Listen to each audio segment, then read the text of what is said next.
ቲና እንግዲህ አባባን ተበቀለቻቸው ማለት ነው። ምክንያቱም አባባ አሁን ላይ እያታለሏት እንደሆነ ሁሉም ነገር ገባት። ስለዚህ ሰውዬማ ሳይቀድመኝ መቅደም አለብኝ ስትል አባባን እንደ በፊቱ መርዝ መረዘቻቸው ማለት ነው። አባባም ራሳቸውን ስተው ወደቁ። እሷ እንግዲህ መቼም አታርፍም። ደግሞም ያሰብኩበትን ካላሳካው ወይ እሱን ገድዬ ነው ከዚህ ቤት የምወጣው እንዳለች ያለችውንም አሳካች ማለት ነው። ምክንያቱም አባባ የውሸት ሰነድ ነበረ ያሰናዱላት፣ እውነት አልነበረም። እሳቸውም ጓደኛዬ የውሸት ሰነድ ፋይል ሰጠሃለሁ እሱ ላይ እንድትፈርም ታደርጋታለህ እንጂ እውነተኛ ፋይል ላይማ አታስፈርማትም ብለውት ነበረ። ይህ ሁሉ እሳቸው ከካሌብ ጋር ሲያወሩ ሁሉንም ነገር ሰምታለች ቲና። እሰራልሃለሁ፣ አንተ ማትረባ ሽማግሌ እኔ ላይ ነው እየተጫወትክ ያለኸው እንዴ? በጥፉ ነው የማስከፍልህ እያለች እንግዲህ ስትዝት፣ ዳኒም ደግሞ ይሄንን ነገር እውነት የምታደርጊ ከሆነ ከአሁን በኋላ እኔ ከአንቺ ጋር መቀጠል አልችልም። ሲጀመር ሊሄድ የተነሳን ልብ ማስቀረት አይቻልም። አንተ እኮ ከሄድክ ቆይተሃል። ከዚህ በኋላ አላማዬን ነው ማሳካው። ሄድክም አልሄድክም የራስ ጉዳይ ነው ዳኒ። እኔ ግን ያልተሰብኩት እንኳን ባይሳካልኝ ይሄ ሰውዬ መግደል ራሱ ለእኔ አንድ ስኬት ነው። ስለዚህ አሁን ተወኝ ብላው እንግዲህ ዳኒን ተጣሉ ከዳኒ ጋራ ማለት ነው። ዳኒ ደግሞ ብትረጋጊ ነው የሚሻልሽ ቲና፣ የምሬን ነው ምልሽ፣ እማይሆን ነገር አታደርጊ። ይሄ ነገር አይሆንም። አንቺ ምን አይነት ጉድ ነሽ? ሁሌ ግድያና ሁሌ መርዝ ነው የምታስቢው ለሰው ልጅ። ለሰው ልጅ ያሰብሽው ላንቺ እንዳይሆንልሽ ተረጋግተሽ የሆነ ብታስቢ ይሻልሻል ቢላትም እኔ እንቅፋት የሚሆንብኝን ሰው መቼም አልፈልግም። ስለዚህ ተወኝ ዳኒ፣ አሳቤን ላሳካበት፣ የራስሽ ጉዳይ ነው፣ እራስሽ ተወጪው አላት ዳኒ። ከዛ በኋላ እንግዲህ ካሌብ ቀሚስ ለብሶ ይሄ ሁሉ ጉድ እየሰማ ከዛ በኋላ የሽማግሌ አንድ ጊዜ ይፈርምልኝ እንጂ ዝም ብዬማ ሀብት ንብረቱን ይዤ አልወጣም ከዚህ ቤት። እሱንም አስወግጄው ነው የምወጣው እንጂ ዝም ብዬ መውጣትማ አልችልም። ቆይ ሰውየው ገንዘቡንም ሰጥቶሽ እሱንም ገለሽ፣ ታዲያ ምንድን ነው ትጠቀሚው? ያ የማይረባ ልጁ በሀዘን ሲዋጥ ማየት። አንቺ የሰው ሀዘን እንዴት ነው የሚያስደስትሽ እንዴ? ነውር አይደለም እንዴ? ኧረ እባክሽን ቲና ወደ ራስሽ ተመለሺ፣ እረፊ ያላት ዳኒ ማለት ነው። ካሌብ እንግዲህ ይሄንን እየሰማ መቋቋም አቃተው። ከዛ በኋላ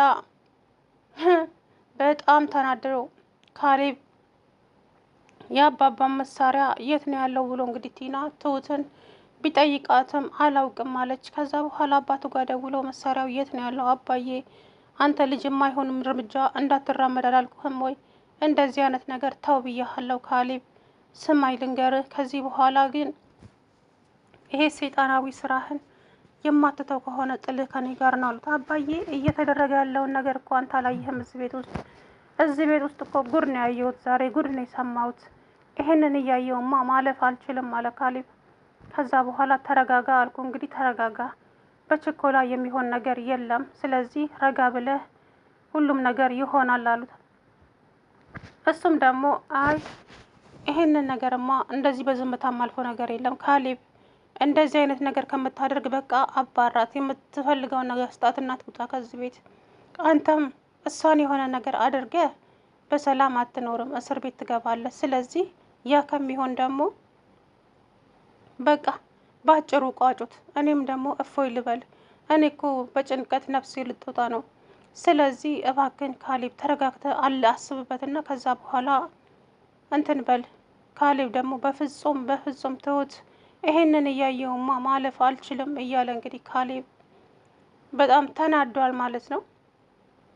አባባም ያንን ፋይል ለማምጣት እንግዲህ ሄደዋል። የውሸት ፋይል ቲናን ላያስፈርሟት። ኧረ ወይኔ ቲና ግን ተበላሽ በእውነት። እንግዲህ እሷ ሀብትና ንብረትን ገና ለገና አገኛለሁ ብላ እሷ የአባባን ንብረት ለመዝረፍ ነው። እሳቸውም ደግሞ ብልጥ ናቸው። አባዬ ግን እንዳንተ እኮ ብልጥ በሆን ኖሮ የት በደረስኩ ነበረ። አንተ እኮ ማትረባ ልጅ ነህ። እንደኔ ብልጥ ባትሆንም ግን ማወቅን ተለማመድ እንጂ ዝም ብለህ ጅል አትሆን። ሁልጊዜ እኮ የእሷ ተገዢ ነው የምትሆነው። እንደዚህማ ከሆነ አሉት አባባ። ከዛ በኋላ አባዬ እሺ እስቲ ያንተን አይነትማ መቼም ልሆን አልችልም። ስለዚህ እችን ሰው አይኗ እያየ ወይ ይህን የምትወደው ወይ የምታፈቅረውን ሰው የሆነ ነገር አድርግላታለሁ፣ አለበለዚያም ደግሞ ሁለታቸውንም አንገታቸውን ይዤ ከዚህ ቤት ጎትቼ አስወጣቸዋለሁ። እንደዛ ይሻላል የኔ ልጅ። አሁን እሷን የሆነ ነገር አድርገህ በሰላም እንደማትኖር ይሄ እየታወቀ ነው። ስለዚህ እባክህን ካሌብ ተረጋጋና አስብበት አሉት አባባ። ሰላም ውድና የተከበራችሁ የቻናሌ ቤተሰቦች እንዴት ናችሁ? ደህና ናችሁ ወይ? አለው ደህና ነኝ። እንግዲህ ቲና አባባን ዛሬም እንደዛው እንደ ድሮ ለማድረግ ሙከራ እያደረገች ነው። ነገር ግን ሊሳካላት አልቻለም። አሁን ካሌብ በሷ ቤት ፊልድ ሄዷል። የለም ቤት ውስጥ ያለችው የአባባ እህት ነች፣ በሷ እይታ ማለት ነው። ምክንያቱም ካሌብ እንግዲህ ቀሚስ ለብሶ ፊቱን ሸፋፍኖ ነው ያለው ማንም እንዳያውቅበት። ስለዚህ ያንን ነገር የሚያውቁት ደግሞ ካሌብ እና ቲና አባባ ብቻ ናቸው። እሷም ደግሞ ይሄንን ነገርማ ዝም ብዬ ማለፍ ይሄ የማይረባ ሽማግሌ አንድ ጊዜ ብቻ ይፈርምልኝና ከዛ በኋላ አልነኝም አውቀው። ከዛም ዳኒ እንግዲህ ወደ ፍቅረኛው ለመሄድ አቆብቁቦ ተነስቷል። እሱም በድፍረት አባባን 4 ሚሊዮን ብር ስጡኝ አላቸው። እሳቸውም ደግሞ ድንግጥ አሉ። ካሌብም ደነገጠ። 4 ሚሊዮን ብር ሲጠይቅ እንዴ እንደው የኔ ልጅ ከት ብለው ሳቁ እንጂ ከዛ በኋላ እንዴ ይሄ ሁሉ ገንዘብ ምን ልታረገው ነው ሲሉት አባባ የሆነ ስራ አግኝቼ ነበረ፣ ይህን ነገር ደግሞ ማንም ሰው እንዲሰማ አልፈልግም። ለምን ሲሉት አይ በቃ መስማት ስለሌለባቸው እናም ቲናም ሆነች ለካሌብ አማክሬ እነግረዋለሁ ሲሉ አይ እሱማ መስማት የለበትም፣ እሱም ሆነ ቲና መስማት የለባቸውም ይህንን ነገር አባዬ፣ እኔ ራሴ ስራውን ሰርቼ ውጤታማ ስሆን ሰፕራይዝ አደርጋቸዋለሁ። ስለዚህ አሁን እርሶ ብሩን ብቻ ፈልጉልኝ። እሺ ምን ችግር አለው ታዲያ እኔ ልጅ ብሩንማ ፈልጌ እሰጥሃለሁ፣ ችግር የለውም አቶ አባባ። እውነት በጣም ነው የማመሰግነው አባባ፣ ብድሮትን መላሽ ያደርገኝ። አይ ለምስጋናው አትቸኩል፣ ለምስጋናው አትቸኩል፣ ምስጋናው ይደርሳል።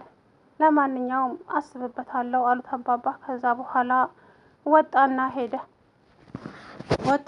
ቲና አገኘችው መንገድ ላይ። ዛሬ ደግሞ ጥርስ በጥርስ ሆነሃል፣ ምንድን ነው የተገኘው? በጣም ደስ ብሎኛል ዛሬ። ምን ተገኝቶ ነው ስትለው በቃ ደስ ብሎኛል፣ ግን ደግሞ ዛሬ ጓደኛዬ ጋር መሄድ እፈልጋለሁ።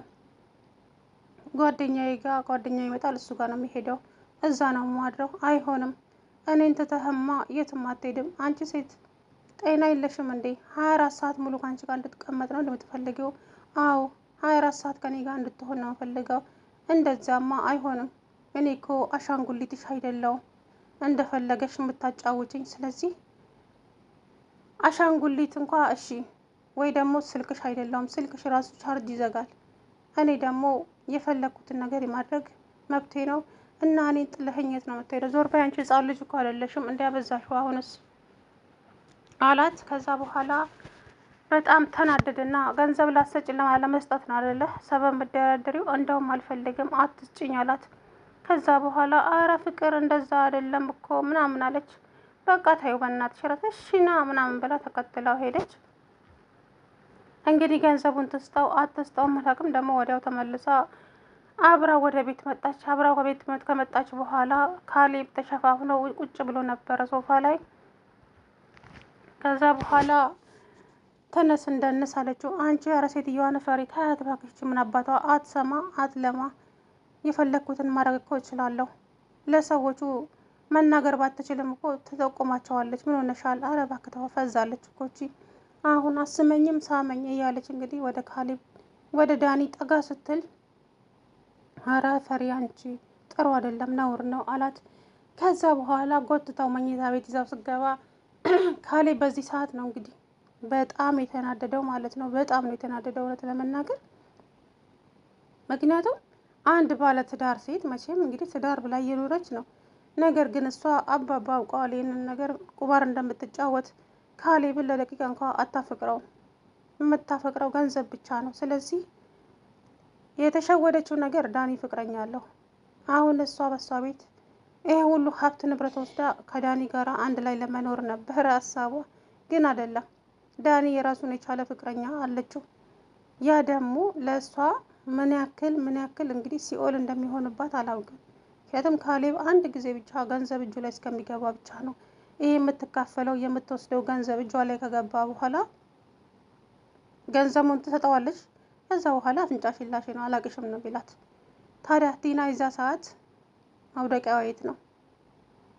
እና በጣም ነው የሚያሳዝነው። እንግዲህ ብቻ አላቅም ምን እንደሚፈጠር።